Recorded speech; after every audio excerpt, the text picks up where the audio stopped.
Okay, thank you very much for joining us today, Greg. For anyone in our audience that's not already familiar with you and what you do, can you give them a little bit of an introduction and talk about what you specialize in? Sure, I'm Greg Galle, and I'm a co-founder of a firm called Future Partners, and we are an innovation software and services firm. And what we do is help organizations apply a new problem-solving methodology to any kind of challenge that they might have. So it can be with corporates or startups or foundations or nonprofits or government agencies. We're really pretty client sector and problem agnostic. Perfect. So before we get into how to make better solutions and maybe some better decisions, one thing you do write about is how challenges and the landscape is changing at an accelerated rate, at a faster rate than it used to. How do we decide whether we already have a solution we can apply or whether we need to really come up with a new solution so we don't waste time always looking for new solutions to problems that maybe we already have an answer for? Yeah, I think that's a great question. And there's a simple framework that we use in the think wrong problem solving method, which is to look at where you're certain of a problem, where you really understand the nature of the problem, and you feel confident that you have a solution that works. When that's the case, then you're not really having to go look for new solutions or to be disruptive. You want to focus on how to improve productivity and efficiency and margins and things like that. You want to get really great at operating when you know what the problem is and you know what the solution is. It's when you're really uncertain not only what the solution might be, but what is the true problem or what's the real need that you're trying to solve for. And you want to explore and maybe discover something that might be a little different than what you've been doing and maybe different than what your competitors or the marketplace is bringing. That's when you want to start seeking out those new ways of doing things. Okay, great. So get a clearly identify the problem and then see if you might have something that fits. Yeah. And if not, then we Yeah. start looking at other things. Yeah. Another thing that I thought was really interesting, you write about how a lot of us are subject to kind of antiquated social constructs or being held back by things that don't necessarily apply anymore, but they're so ingrained in us that they're hard to get past. What's that first step to getting past maybe some of those limiting beliefs that are from a couple generations ago that a lot of us are still hearing from our parents or grandparents or holding on to because we feel like we have to, even though they're not serving us? Sure. The problem there is both one of culture and the fact that things get reinforced generation by generation. That could be in a family construct, it could be in your community, it could be in your workplace. It certainly is if we look at the education system. A lot of these ideas and beliefs and approaches just keep getting reinforced. But there's also the challenge of the biological problem of how our brains work and the fact that when we learn something, our brains are so efficient that we've locked in that way of solving the problem or that answer that we've got. And we have to trick our brain to allow us to explore a new possibility or a new solution. Because if you think about it, none of us had to wake up and Google how to brush our teeth this morning. We know how to do it. That's in our brain. Those synaptic connections are made. But if you want to do something other than brush your teeth in the morning, you want to say, maybe what I want to do is find a brand new way of providing dental health care that doesn't involve brushing teeth. Well, my brain's going to go back to the known solutions. And culturally, we have a set of beliefs, assumptions, and orthodoxies that say you brush your teeth this way, right? You take the brush out, you put the tube out there, and you squeeze the tube in, and you need to do it as long as the happy birthday song or whatever it is, right? There's these sort of systems that we've developed. So if we're okay with the solution, then we should be okay with the sort of cultural assumptions and the cultural orthodoxies and beliefs and allow that just to be in place. But if we're really looking to maybe depart from that predictable path and to start looking at more disruptive, more positive, game-changing solutions or breakthrough solutions, then we're going to have to fool ourselves. And we do that in thinking wrong. We use a practice that's called let go. It's specifically about letting go of the assumptions, orthodoxies, and biases that we bring to how we solve or to what the answer might be. And it is just tricking ourselves. If you have a room full of smart people, ask them to come up with the dumbest solution because they would never start there, and as an example. Okay, that's great. Well, so as your example you gave, say brushing your teeth, obviously some of that's a habit or a pattern and it's automatic, and a big part of our brain is almost automatic, like a computer program. So tomorrow I'm going to get up and be half asleep and go to brush my teeth again.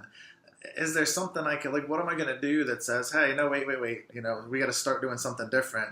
so I don't get 4 days in and I'm just brushing my teeth all over again, even though I had this idea.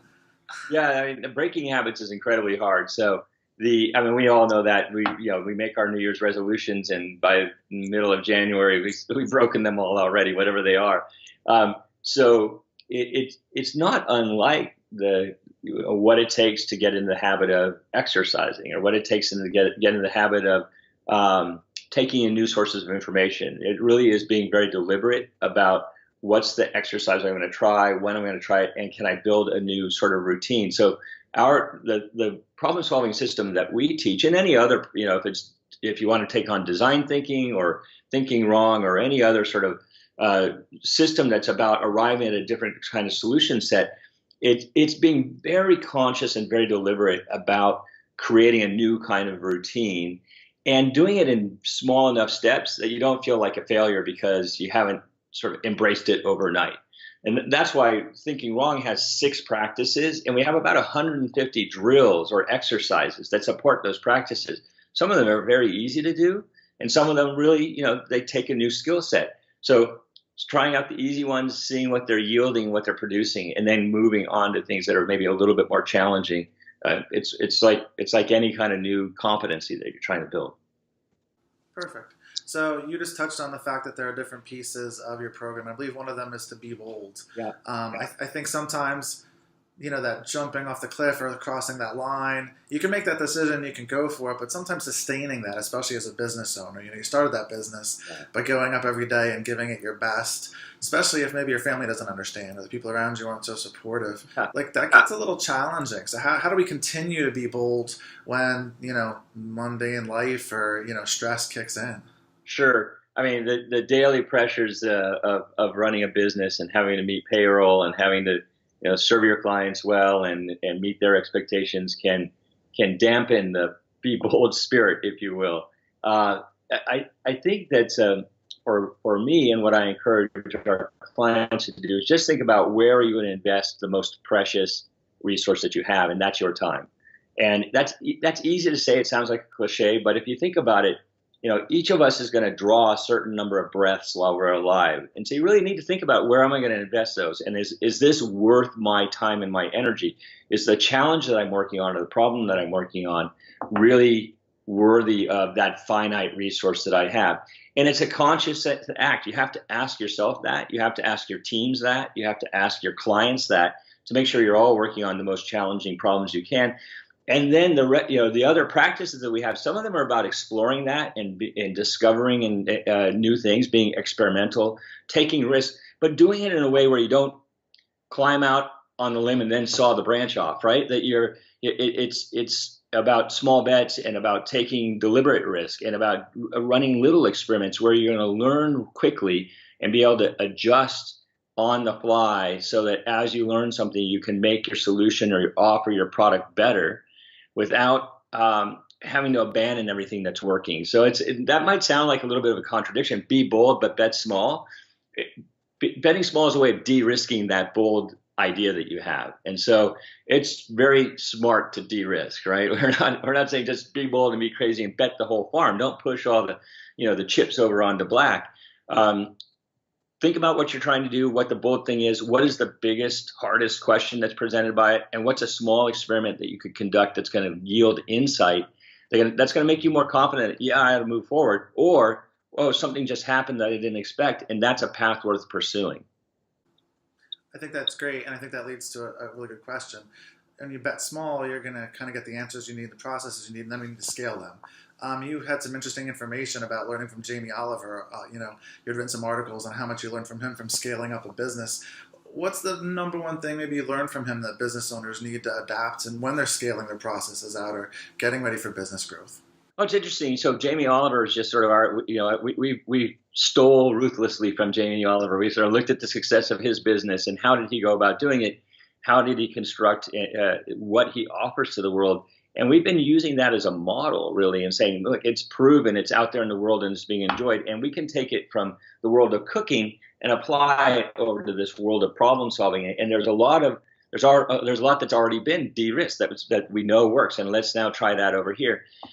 In terms of scaling, it really is, for us, it's about taking the friction out of the process for ourselves and then for our clients. And we know because what we're building is something that's we use ourselves to deliver a service, and then we train our clients to use and deliver the same sort of service themselves inside the organization. We know um, anytime we take something that costs us time or resource or either intellectual capital or financial capital, anytime we can reduce the resistance, anytime we can take the friction out, that we're really helping ourselves and we're going to help our clients. So just look at the pain points. Where's your business operating too slowly? Where are there too many obstacles in the way? And is there a way to automate or to simplify or to eliminate that thing that's getting in your way? And Jamie's really pretty ruthless about it in his own business, and he's also really experimental. I think that comes from being a creative chef. He's willing to try things, whether it's with video software, launching national initiatives around food and school lunches. He tries a lot of things and throws the proverbial spaghetti on the wall and sees what sticks and then moves on. So Perfect. So, I mean, I think we all can see where you have to be bold as a business owner to make moves sometimes and to start things. How does being bold make problem solving and coming up with solutions more effective? What part does that play in the process? Well, it plays a big role in the process. If you start off with a bold idea or a bold possibility, if you've set the bar very high on what kind of impact you can have, whether that's financial, whether that's social, whether that's environmental, or some combination of those things. If you say, look, I'm going to do this because I think it's worthwhile, you're going to attract people who have a similar energy and passion and who are going to be willing to put their shoulder into the problem and stick with you through the hard times. So that being sort of mission directed or purpose driven is a powerful thing. And being bold really allows you to distinguish between the people who say, yeah, that's worth my time, just like it's worth your time, or no, it's not worth my time. And what you don't want to discover is halfway through something that it's not worth somebody's time, right? Because then you've lost all that time and energy and effort that they invested, and you're having to restart again. So I think it's about attracting like-minded people.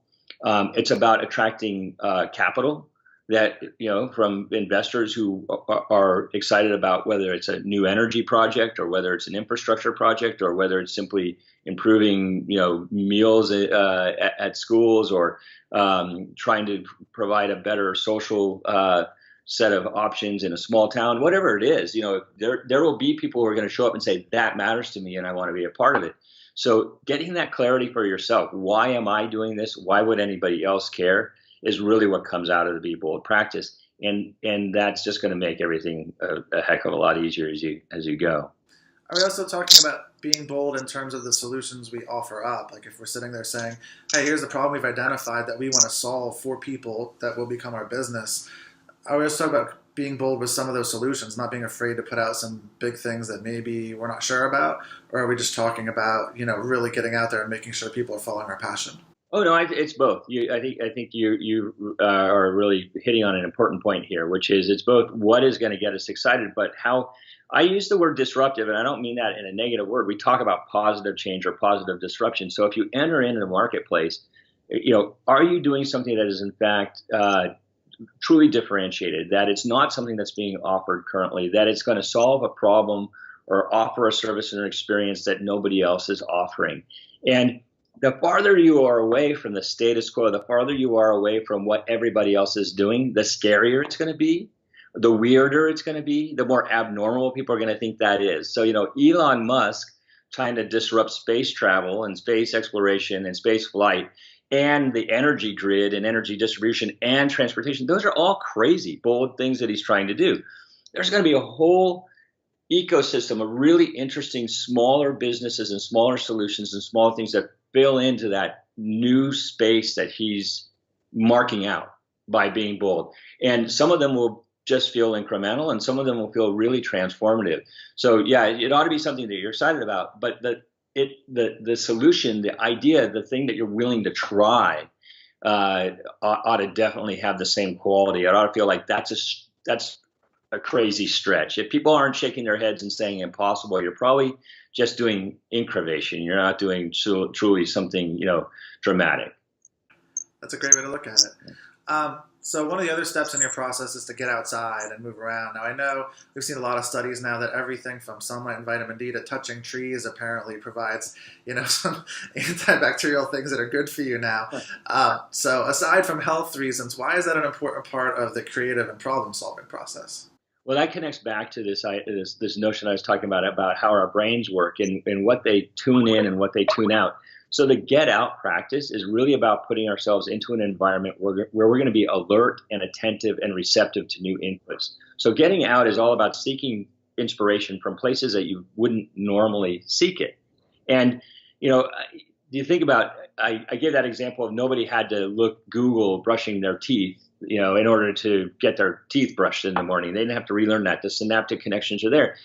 A lot of us have also had that experience where we've gone from our workplace to our home. We've driven from workplace to home, and you get to your house and you think, I don't really remember taking the drive, right?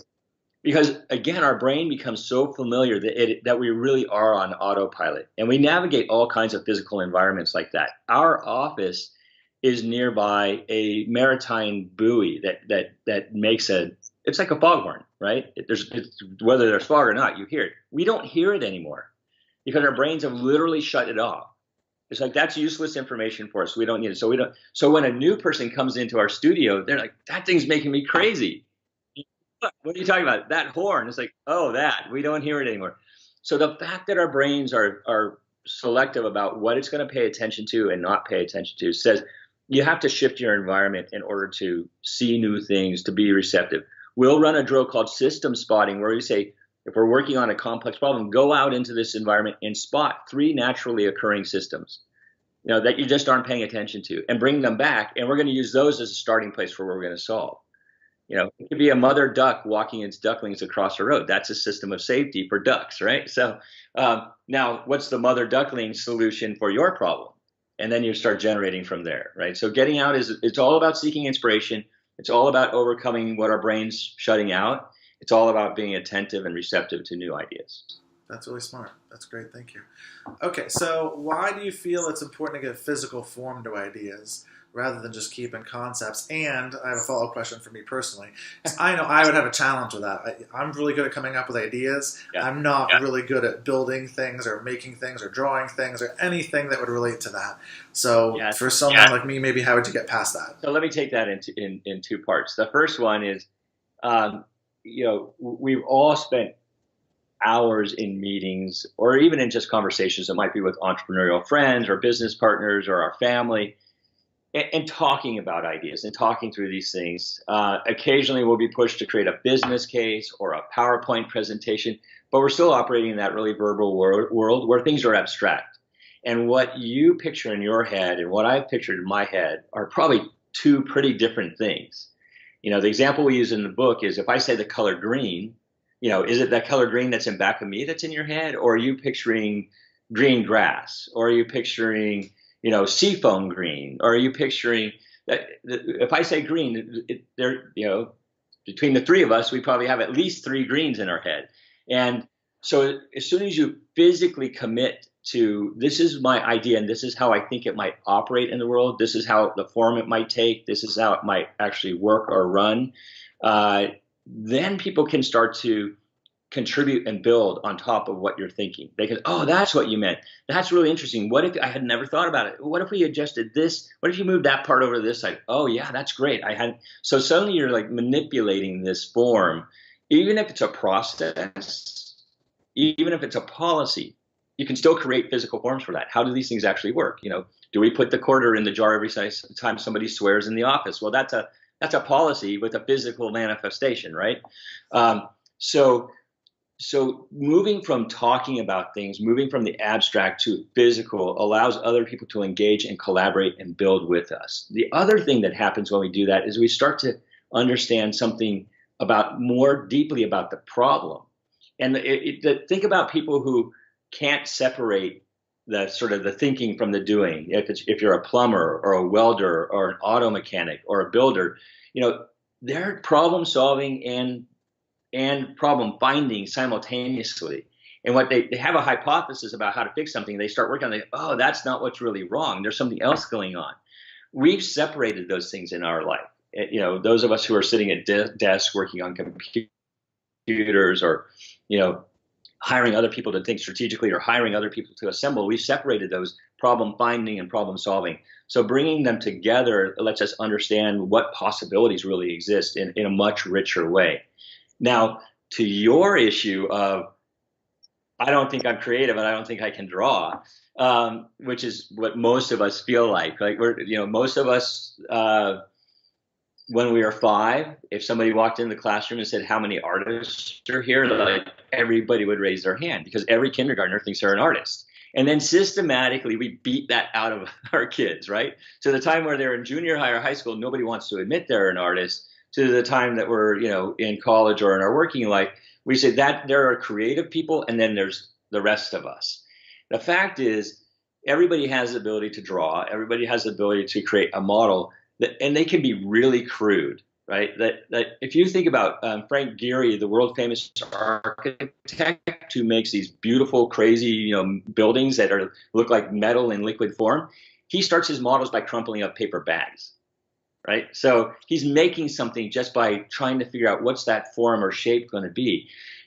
If you're familiar with the brand Life is Good, the little caps or T-shirts with the little, I always tell people when we get into make stuff and we're prototyping, like, if you know Life is Good, that's a multi-million-dollar brand that somebody's made off of a stick guy, right? So if you've played the game Hangman and you've drawn the little hang guy, you can draw well enough to visually prototype. It doesn't have to be elegant, sophisticated. It's just that shift from the verbal to the visual that changes things and allows people to start to understand spatially what's going on and see the solution in a new way.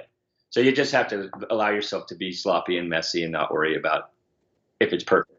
Yeah. Okay. Well, that's fair. Yeah. And I guess I can talk myself into that probably.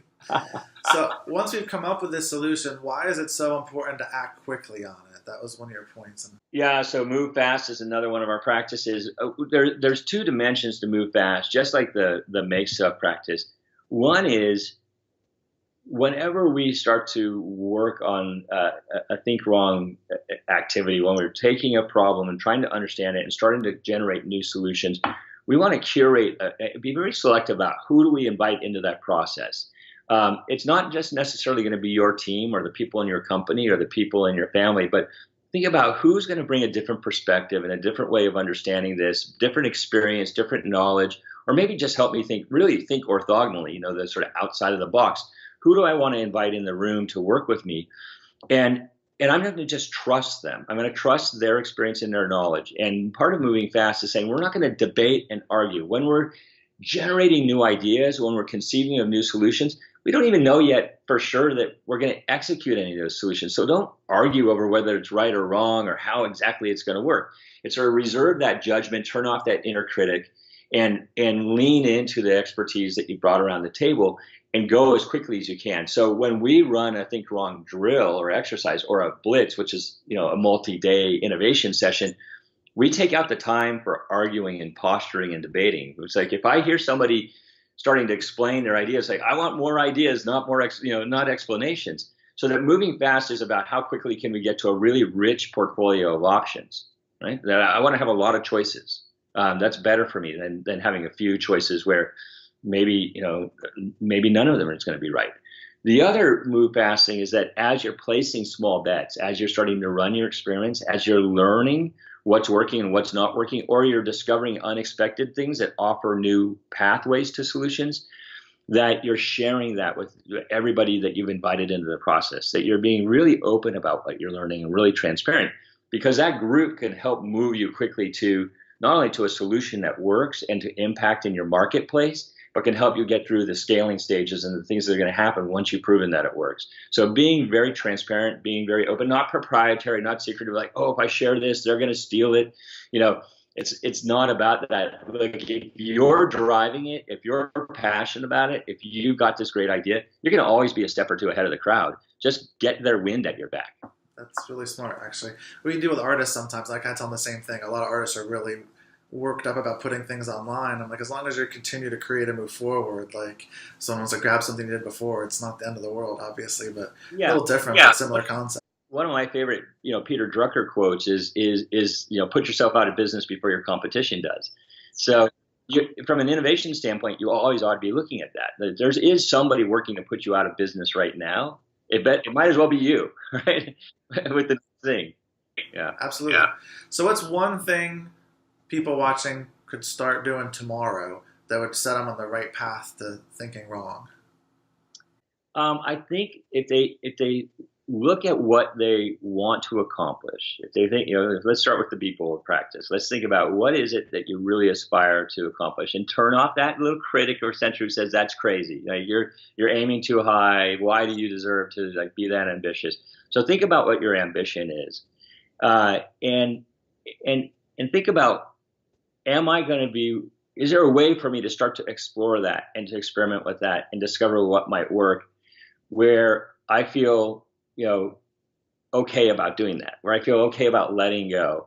But it does start with the be bold piece. It does start with what is your aspiration, and then look at different problem solving systems. Look at think wrong. Look at the D school and Stanford and IDEO and design thinking.